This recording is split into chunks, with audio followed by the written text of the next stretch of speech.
Hello, my friend. Welcome back to What's Up in Makeup. I will tell you that this week, let me just say this. It is rare that I get so many people contacting me about a news story, asking me to cover it. This is huge news for a lot of people. Revlon has filed for bankruptcy protection, and people are like, Jen, what's going on? So we're gonna break all of that down. What's happening? I'm gonna let you know. Also in top news, we have Kim Kardashian getting herself in more controversy over the Skin by Kim products that are coming out soon. A lot of people irritated with her about some things she showed on Instagram this past week. And then also Lilly Lashes.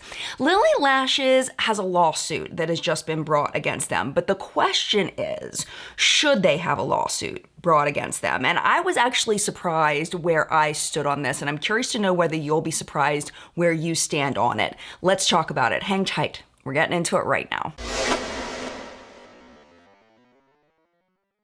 Before we get started with today's episode, this video is sponsored by Blueland. Hello, my friend. Welcome back to my bathroom. I'm excited to share with you another sponsored video from a company that I love so much, Blueland. But this is a different Blueland video because I'm used to showing you their home cleaning products and their reusable forever bottles and putting in the little tab and using that to clean my entire house. Well, today we are not cleaning the house with Blueland, we are cleaning our bodies. As you know, I've been talking about this for years. I've been trying to cut down on my carbon footprint, as they say, by just buying less stuff. And one of the things I'm trying to stop buying as much of is plastic, and that's where Blueland comes in. The way that Blueland works for body wash is the same way that they work for home cleaning products, in that you get your forever bottle and then you get these refill packs where all you need is water and the powder, and that's it, and you've got body wash. And it's fun too because it's got this satisfactory thing of putting the water into the bottle and then pouring the powder in and watching the magic happen, and then you give it a little bit of a shake, and in an hour you have decadent body wash. This stuff has the best texture. It's just creamy. It feels good on the skin. It lathers up well in a sponge or a floof. I call it a floof. I forget what they're actually called. And the scent is really nice too. The one that I have in my bottle right now is the raspberry hibiscus, and I would say that the scent of it is more floral than raspberry, but you can really smell the raspberry in it as well. It just smells really nice. And the other thing about this too is that some body washes make my skin feel dry. Not with this. The ingredients are legit and they make my skin feel clean but not stripped. As part of this sponsored video, Blueland has given me a 20% off discount. You can access that by clicking the link in the video description. Thank you again to Blueland for sponsoring this video. I appreciate you, and I appreciate you making amazing products that you feel comfortable recommending to people that watch my channel. So with that being said, it is now time for What's Up in Makeup. All right, let's get into this Revlon story. So for a while, Revlon has not been doing well. Starting back in 2020, it looked like they might have to file for bankruptcy, but they kind of wiggled their way out of it and figured out some ways to not file for bankruptcy. I think it was on June 10th, the Wall Street Journal published an article saying that they were kind of going that direction and that they were preparing to file for bankruptcy.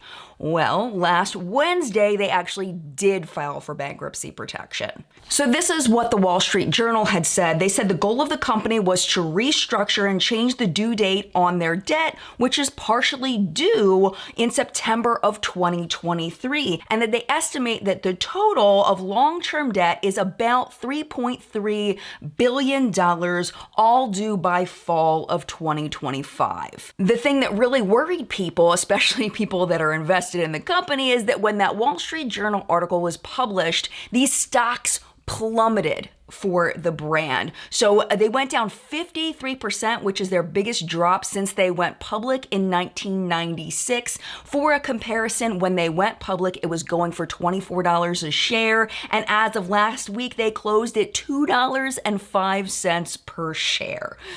Oh gosh, that is just painful. So a lot of people are speculating as to why Revlon is declining the way that it is when CoverGirl and Maybelline seem to be doing pretty well. And that's kind of always been the trifecta, you know? You have Revlon, CoverGirl, Maybelline. Of course, there's other companies as well, but that's what I've always seen.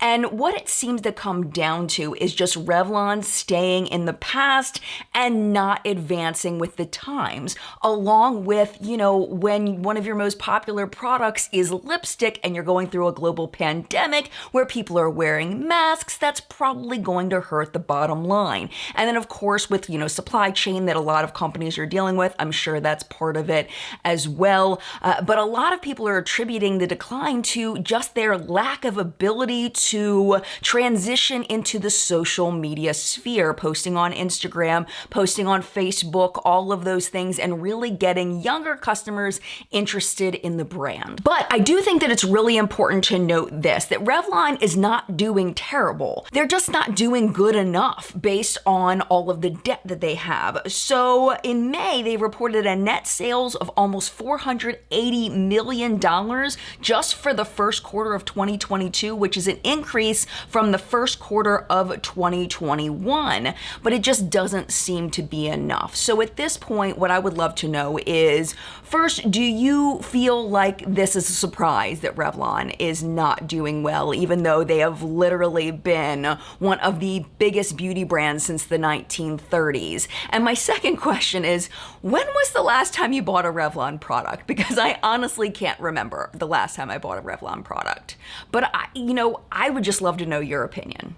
We've been talking over the past few weeks about Kim Kardashian's new skincare brand called Skin by Kim, mostly because she's being sued over the name, that there's a salon that has a similar name that was using it first, and there's a big lawsuit happening. But that's not what we're talking about today. We're talking about the videos that they put up this week about the skincare launch. Now, one of the things that we've been talking about this launch is that it is refillable packaging, that they are trying to go the green route. Still luxurious. I mean, the price point is, up to like $95 a product, but they wanted to do refills. And the point of refills, according to them, is to be more eco-conscious. But then this week on Instagram, they put up some videos about how these refills work. And the first one they put up didn't seem like that big of a deal. It's the face cream, it's this round packaging, and you take out the inside little canister and then you put in the new one. And people didn't seem to have a problem. But where they had a problem was the packaging for the cleanser, where, as you can see here, it almost looks kind of like a hairspray bottle kind of format, where you have like a tube with a cap, and then you take a pump out, and then you put a new pump in.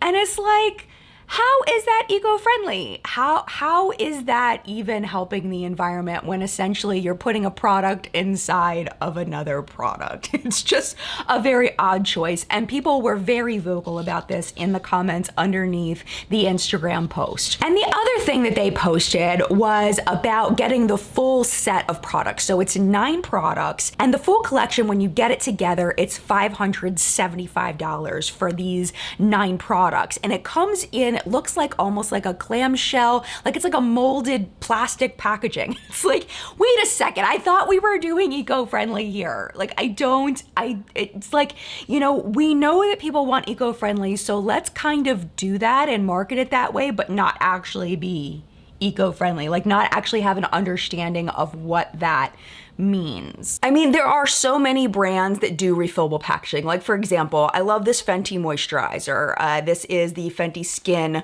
what's it called? It's called the Hydrovisor, and it's fabulous. And this is the refill that I purchased for it, but it's made out of plastic. So yes, you can clean it out. Yes, you can recycle it, and hopefully it gets turned into something else. But we all know that plastic that's recycled doesn't necessarily get used the way that we hope that it would, as far as it being, melted down and made into new things. With conditioner, what I do is I have this Nourishing Mask by Macadamia. I haven't purchased this in a long time. I'm actually like almost out of the one that I squirted in here, but I just reuse this container over and over again. And I know this isn't the most eco-friendly packaging in the world, but it's less plastic than like what Kim's using or something like this. Like, why can't they make an eco-friendly pack like this where you can just like squeeze it in? That's what I've been doing with this for about a year or so, and it works great. Like, why can't we do something like this where you know, unscrew the top and squeeze the new product in and then recycle this or compost this or whatever in, like, of course, a more eco-friendly pack than what Pacifica is using. But you get my point.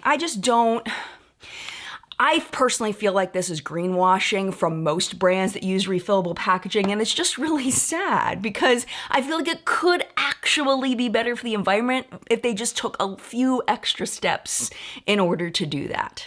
Okay, so, this next story has to do with Lilly lashes and them being sued. And you'll have to see if you spot the problem when I spotted it. So let me read what's happening. This is the basis for the suit that's in a Los Angeles Superior Court. They say that Lilly lashes claim to be cruelty-free, but they contain mink and are made in China so that they can't be cruelty-free.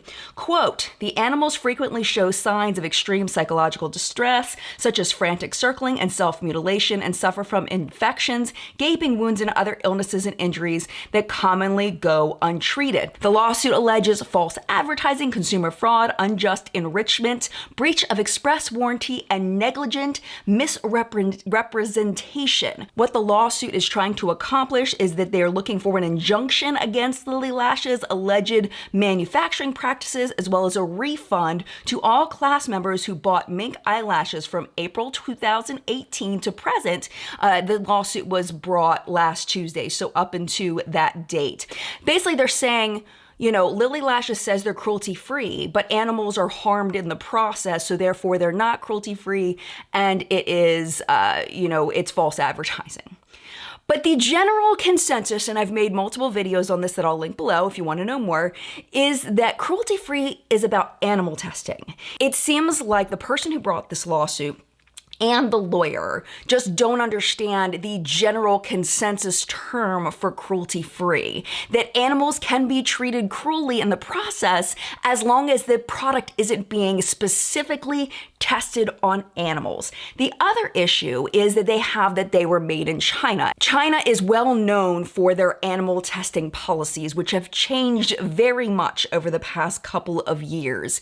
And even before the last couple of years, you can manufacture something in China and directly export it without having to test it on animals. So that doesn't even, it's completely irrelevant to, just talking about that it's made in China. It's irrelevant to this. But what it comes down to in the end is that there really is no legal definition of what cruelty-free means. So I can see if people don't have that history and the person that's defending Lilly Lashes doesn't present, PETA's definition of cruelty-free, Leaping Bunny's definition of cruelty-free, which I hope that they will, that the lay person who isn't familiar with this stuff may think, oh my gosh, these animals are being treated cruelly, therefore it's not cruelty-free.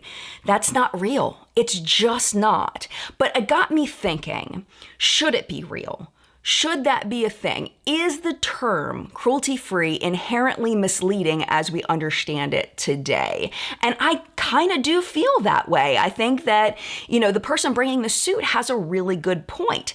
I don't think they're going to win, but I think they have a good point, and we may need to reevaluate what cruelty-free really means and maybe extend cruelty-free into the vegan realm. That cruelty-free means not tested on animals and also vegan.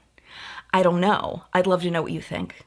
This final story is another one that I think there are two very distinct sides of it, and it has to do with the European Union making a new law that allows countries under the European Union to decide whether they can ban cosmetics that look like food. It started in Lithuania in 2018, and it's been a fight for a while, and they finally came down with a ruling. The company that was in question is a company called Get Fresh Cosmetics. And the authorities in Lithuania said essentially that because it looks and smells like food, children could eat it, and therefore it shouldn't be allowed to be sold. So Get Fresh Cosmetics argued that the products were clearly labeled as non-edible and that they would not even be dangerous even if someone ate it. Like, they may get a stomachache, but it wasn't going to cause any kind of significant harm to the person who ate it. Now, the EU High Court did rule against this and said that each country needs to decide what's safe for its residents of that country. And the thing that I found absolutely fascinating about this was that they said that the government does not have to have data that proves the products would be harmful if eaten in order to pull the product. So even if the product is completely safe, non-toxic, they can still pull that product, which it seems to me that doesn't seem fair to the brand. If they can prove that even if it's eaten, it's not gonna hurt anybody, then why can't they sell it? Like, it seems like somebody could really take this on a power trip if they have a thing against a particular brand for one reason or another, where they could completely crush a business. And from what I read, Get Fresh Cosmetics has really been hurt by this because a lot of their products are food shaped and smell like food. It's kind of their thing. So again, I would love to know your thoughts. Do you think that government should be able to control something like this? Or do you think that they should have to have more proof that would cause people harm in order to pull it from the shelves? I'd love to know your thoughts. Moving on to the product report, we have some very interesting launches here. So let's start off with REM Beauty. Are they on your radar? They're not typically on mine, but I did find this to be an interesting choice for their Chapter 3 launch. It's called On Your Collar, and it focuses on lip products, and it's all about layering your lip products. And I'm so curious, like, how they would layer some of these things and whether it would work. Let's just talk about what it is. So there's liquid lipstick, classic lipstick, lip liner pencils, lip oil, and lip balm. And where I'm wondering is specifically with the lip oil and the lip balm, because with a lip oil, if you layer that over a lipstick, sometimes it'll make, especially a liquid lipstick that's dried down, sometimes it will make it crumble. Same thing with a lip balm. If you layer that over top of things, sometimes it'll make the product crumble. So I wish that there was a little more information on how to layer and what specifically to layer in what order, just so consumers knew before they purchased what they were getting into. Prices for this are between $14 and $19. BH Cosmetics was going out of business. They had a big sale where they sold their company to Makeup Revolution, and it looks like Makeup Revolution, that now owns BH Cosmetics, is preparing to launch new products for the brand. And it looks like it's going to be a second round of their travel palettes. And I looked at the comments underneath, and there's one particular comment that stood out to me that was one of the higher up comments, and it's about the quality of products. So BH Cosmetics was known for having high quality eyeshadow formulas at a low cost. Makeup Revolution is known for having low quality eyeshadow at a relatively low cost with very, very cute packaging. So what people are concerned about is that they're going to take this low quality Makeup Revolution eyeshadow formula and put it into the BH Cosmetics palette. So we'll have to see how this one plays out. Hopefully they keep the BH Cosmetics formula. I mean, that's what people are screaming for. Speaking of higher quality but lower cost cosmetics, ColourPop usually falls into that category, and they have a new collection for summer. This is the In the Springs collection. Full collection's $92 with individual products between $7 and $18. Comes with a 12-pan palette, 4 glowing lips, 4 cream gel eyeliners, and 3 Super Shock highlighters. Really cute for the right person. This color story does not call to me, but I could see that this would be really appealing to some people. Now, this I thought was interesting marketing. You have to tell me what you think. Wayne Goss's Smoky Quartz palette. There's also a kohl pencil coming out called Granite. So I watched his video, and it seems like Beautylish on the whole, which is where Wayne's products are sold, they have a different marketing strategy than most places. Most places, when you go to the posts about the product, when you go to the videos launching the products, they tell you when it's launching and the price and all of that. None of that can be found as of the day that I'm filming. What you have to do instead is sign up for email notifications about the collection in order to learn that information. And I'm wondering how that's going for them. I mean, it must be going well because I've seen them use this before. But it's frustrating doing what I do, not knowing the launch date or the price point on it. I mean, I would imagine it's similar to the rest of his products, but I don't know. I'm not sure if I'm a fan of that marketing strategy, but I get it. You want to collect email addresses so that you can send out more marketing emails, but I'm not a fan of marketing emails. So I guess maybe that's why I'm kind of like about it. Another thing making the rounds that people are very interested in is the Hailey Road Bieber Road Beauty launch that happened this past week. It did sell out, but just a friendly reminder, selling out just means whatever number that they stocked sold out. It's not like there is a standard of how many you stock in order to sell out. So sometimes, I'm not saying it's the case with this, but sometimes they do order a lower stock at first because they don't want to over purchase, and then it promptly sells out because they ordered a lower stock. Some companies don't go that direction. They order a lot more to make sure that there's enough to go around. So my point in saying this is don't take a sell out of a product as an automatic, yes, this is an amazing product that people are excited about. It should be based on a variety of things. That's just one factor, in my opinion.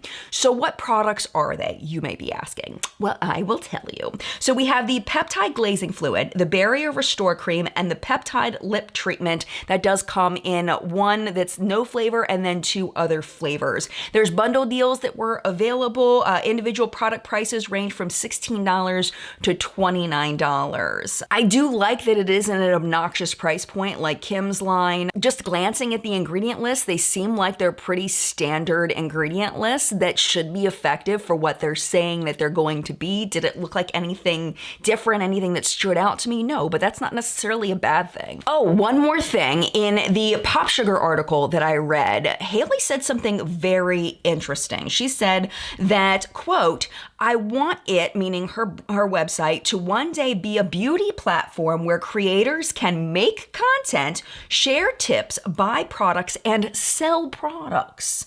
I want the brand to speak for itself aside from the attachment to me. I want to know what that means. Like, what does that mean? Where you can buy products and sell products? Make content? I'm very curious. All right, moving over to Sephora, we have a very smart move by Buxom, the Plump Shot Collagen Infused Lip Serum. And the reason why I'm saying it's smart is Buxom is known for their lip gloss formula. So coming out with another lip gloss formula, great idea. Saying that collagen plumps your lips when you apply it externally, not a good idea because it's not real. But I do appreciate that they're coming out with new lip gloss formulas. I think that's very smart for them. $26, there are 3 shades, 2 shimmer and 1 clear. It does say that the collagen will promote fuller looking lips over time, which unless you're just trying to, bring moisture into the lips and maybe somehow that'll make your lips look more, it's not real. The collagen molecule is way too big to sink into the skin, unlike hyaluronic acid that can sink into the skin. Collagen can't do that. All it can do is moisturize. So it's a great ingredient to put into a lip product, but it will not plump your lips. That's, to me, false advertising when it comes down to it. But, US lack of regulations, they don't have to prove it. Big drops from Tarte all over the internet. And we'll talk about what's launched at Sephora, but there's different things happening all over the place. We'll talk about it. So at Sephora, we have the Sea Breezy Cream Cheek Duo, $32, 2 colorway options. And it does seem like they have one for lighter skin tones, one for deeper skin tones. Really appreciate that. Very cute here. Also the Sea Breezy Eyeshadow Palette, $32. $22. Looks like they're going for like a sunset kind of look. And the photos on the models look absolutely beautiful if this is the look you're going for. They also have the mini clay play to go cheek palette, $21. I do wish they had done the same thing with this that they did with the cheek duo. It looks like this one is just made for lighter skin tones, just from at a glance, which I wish that they had come out with two like they did with the other one. And then finally, the mini Tartelette Jewel Amazonian clay palette, $21. And I know people are gonna look at this and say that it's boring, all of that. I think that Tarte is doing what Tarte does best, which is natural looking products. And I think this is as good as it's gonna get. Like, as far as them, they're not an out of the box kind of company. They do the thing that they do well and they keep doing that. And I think that it's a smart move because they have tried to come out with more out of the box, colorful things, and they don't seem to be as exciting to people as these more natural palettes. And if you're gonna come out with a natural color scheme, I think this one's pretty good. We'll get back to Tarte in a second when we get to Ulta, but I do want to mention this from Beauty Blender. This is the Bounce Magic Fit Creamy Bronzer and Highlighter Duo, $32, 4 shades from light to deep, and they say it is a gel cream highlighter and velvety matte pH adjusting bronzer to effortlessly sculpt your face and visibly amplify your glow. I am so curious about this because I've never seen a bronzer, that's just me, I've never seen a bronzer claim to be pH adjusting. You usually see that in lip products, especially lipsticks and lip glosses. So I'm really curious about this. Like, what does that mean? I want to know what it means. Both at Ulta and Sephora this week, we have the Fenty Toasted Swirl Bronze Shimmer Powder, $42. Gorgeous packaging. Really reminds me of the old school Laura Geller bronzers that they came out with forever ago. Really, really pretty, but it does only come in 2 shades. So if you're interested, hopefully you'll be able to find the one that you're looking for. Now back to Tarte a little bit because they have different things that have now launched at Ulta. So just a quick summary of what's happening. So the tubing mascara we talked about last week is now at Ulta. And I asked you all, I said, you know, why aren't they advertising that it comes off with just water? Because that's a classic definition of what a tubing mascara is. And people were telling me and explaining to me that this doesn't come off with just water, that they have different directions on how to remove it, which is like, why would you call it a tubing mascara if it doesn't do the thing that makes it a tubing mascara? Like, that makes no sense to me. But I digress. They also have that Easy on the Eyes micro liquid liner that we talked about previously, the Jewel palette that we just talked about a minute ago, and the Clay Play to Go cheek palette we talked about a minute ago. Those are all available at Ulta. But then they have something different. So this is the Shape Tape Glow Bronzer. It does come in 2 shades, and then the Face Tape Smoothing Primer. So essentially, if you're looking for these new releases from Tarte, you may have to shop around to different places to get what you want, or just go to the Tarte website, because I think they have everything over there, if I'm not mistaken. Also, if you're interested in Tarte, definitely check out QVC, because they have some really good bundle deals over there that you might be interested in. Now, moving over to just at Ulta, we have, along with that Fenty bronzer, they do have a limited edition brush to go with it. It is the Cheek Hugging Bronzer Brush, $36. They've launched this brush before, apparently, but it's in a limited edition gold version of the brush. And then, oh my gosh, I saw this and I died. Oh my gosh, because you know how much of a big fan I am of Essence Lash Princess. They're coming out with they did come out with, I should say, the Essence Lash Princess eyeliner. They have the regular and the waterproof, and then with the regular, you can get it either black or brown, but then the waterproof is just black, $4.99 each. The only thing that's my concern about this is it looks very fat, and sometimes those, depending on how fine the tip is and how it lays on the eye, sometimes it's really hard to get a more fine line if that's what you're looking for with a tip like this. So very curious, may purchase this, maybe, but I do hope it's amazing. Big drop from UOMA Beauty. We have some mini products, the mini badass lipsticks, the mini magic lipsticks, the mini lip liners, and then they do have marked as new the Say What foundation and the Stay Woke concealer, but those are not new products. So I'm imagining it's a shade extension is what I think that it might be. And then they also have a new product called the Trip and Smooth Powder. It's $29.50. They say it creates a soft, focused matte finish that minimizes fine lines and reduces the appearance of pores for skin so smooth you'll think you're tripping.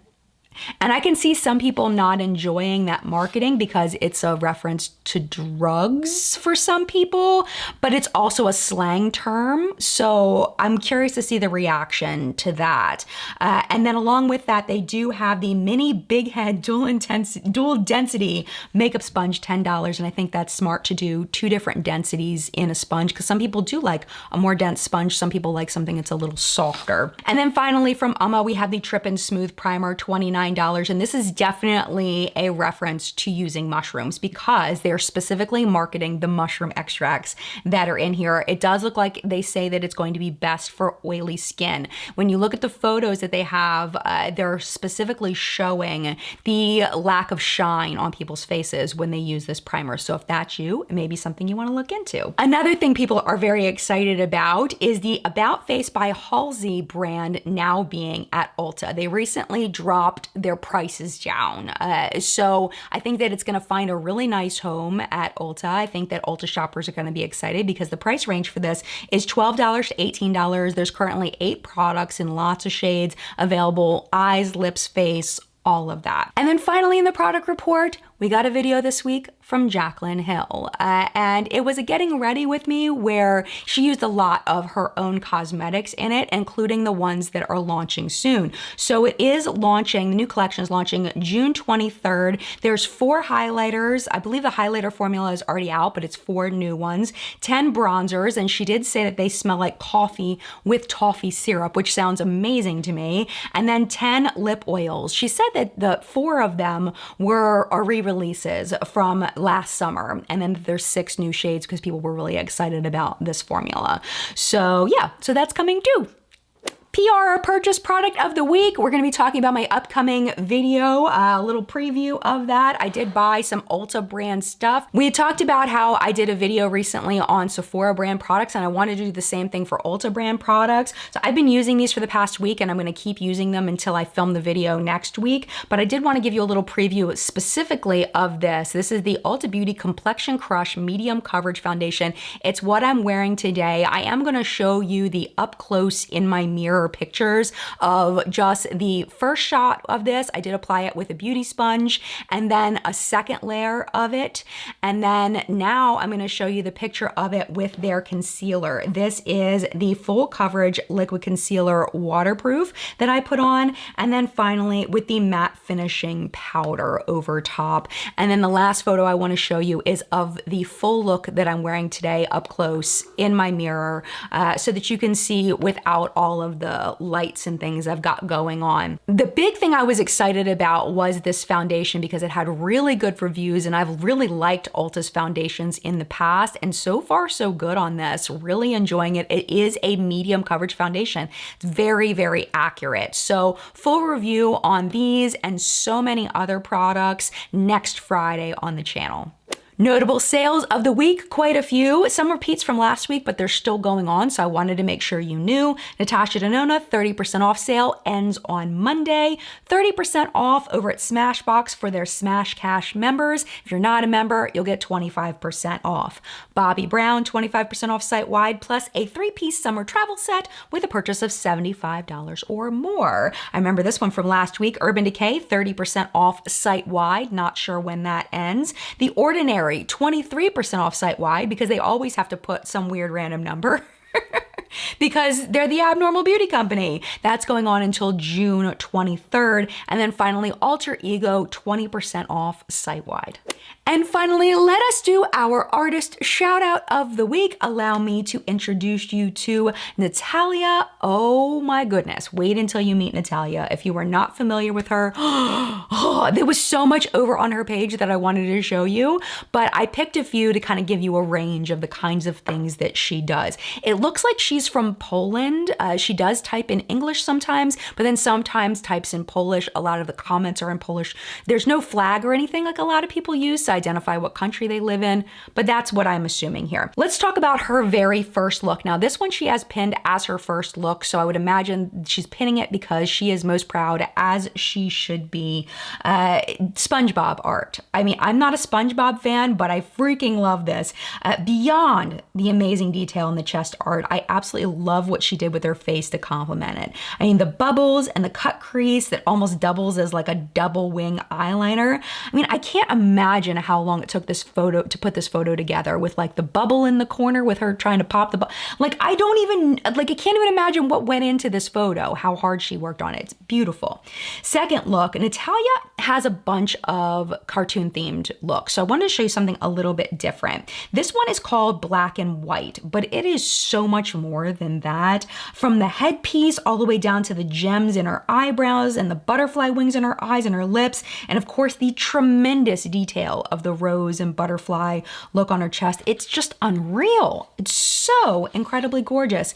And then the final one I wanted to show you just blew my mind. It's called Welcome to My Aviary. And I do wish that there was a video version of this because I feel like it helps me really see what is like an adornment and what is the actual art, because it all looks like it's 3D when I know some of it is 2D. I can't even tell where the makeup ends and the adornments begin. I mean, the birds are just so realistic. It is nuts. I'm just blown away by the talent that is happening over here. And she's another one that has a much larger TikTok following than she has on Instagram. On Instagram right now, she has 26,000 followers, which I don't think matches her level of skill. So I figured I would mention her in case you would like to go follow her. I just followed her. Link down below if you want to go check her out. And that, my friend, was what's up in makeup this week. Thank you so much for watching. And if you love the show, please give the video a thumbs up. It's just a free, very fast, easy way to support the channel, support the show. It tells YouTube to share it with more people so that more people can enjoy the content. And of course, I want to very quickly thank the What's Up in Makeup Facebook hunters. Their names are scrolling below me. Thank you so much for all of your submissions this week. I always love reading through all of the comments, and we do like a chatter post of the week where we talk about something that's typically off topic of makeup so that I can get to know them just a little bit better. And they're just lovely human beings. So thank you for being lovely human beings and for helping me with the show. There is not going to be a What's Up in Makeup chat this week. It is not only Father's Day, but it is my husband's birthday. So I am going to take the week off from chat and spend time with him. I think we might go kayaking. Really excited to spend some time with him on this very special day. So we will resume chat next week. Thank you again so much for watching. If you would like to hang out just a little bit longer because you want to watch more content, no problem. YouTube should be recommending a couple of videos for you right over here to watch. But if it is your time to go, totally get that. Thank you so much for hanging out as long as you did. And mad love to you, and I will see you in a video very soon. Bye!